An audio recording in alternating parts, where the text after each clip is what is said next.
یہ جو حجر اسود ہے جس کو ہم کہتے ہیں کہ یہ ایک جنت کا پتھر ہے.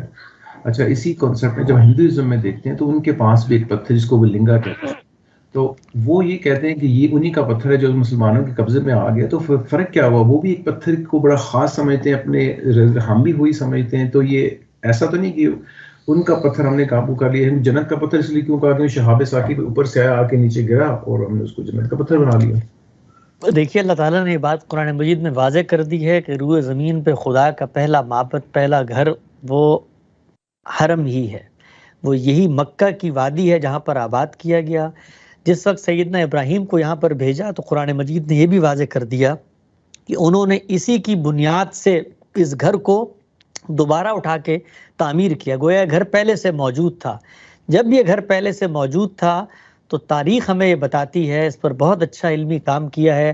سب سے پہلے ان آراء کو جمع بھی کیا، پیش بھی کیا امام محی الدین فرائی نے، اور یہ بتایا کہ حجر اسود کے بارے میں جو تصورات مسلمان امت میں پائے جاتے ہیں یہ حقیقت پہ مبنی نہیں ہیں، بلکہ قرین قیاس بات یہی ہے کہ یہ حرم کی اس پرانی تعمیر کا ایک پتھر تھا کہ جس وقت سیدنا ابراہیم وہاں گئے ہیں، اس جگہ کے نقوش انہوں نے تلاش کیے ہیں تو وہاں سے اس پرانی تعمیر کے آثار نکلنا شروع ہوئے ہیں.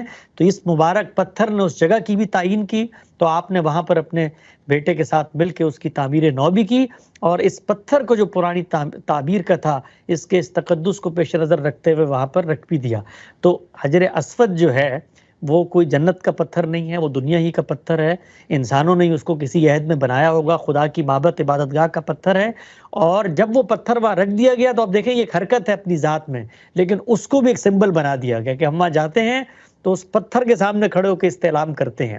وہ جو سوال میرے پچھلے بھائی نے پوچھا تھا کہ پتھروں کو لوگ پوچھتے ہیں تو کیا فرق ہے، فرق یہ ہے کہ اس پتھر کے سامنے جب ہم کھڑے ہوتے ہیں تو یہ تصور کر کے کھڑے ہوتے ہیں کہ خدا کے پیغمبر نے اس کو مقرر کیا ہے. خدا کا ہاتھ تو ہم نہیں پکڑ سکتے، لیکن اس پتھر کی طرف اشارہ کر کے استعلام کر کے کوئی خدا کے ہاتھ کی بیعت کی ایک عملی تمثیل پیش کر رہے ہیں.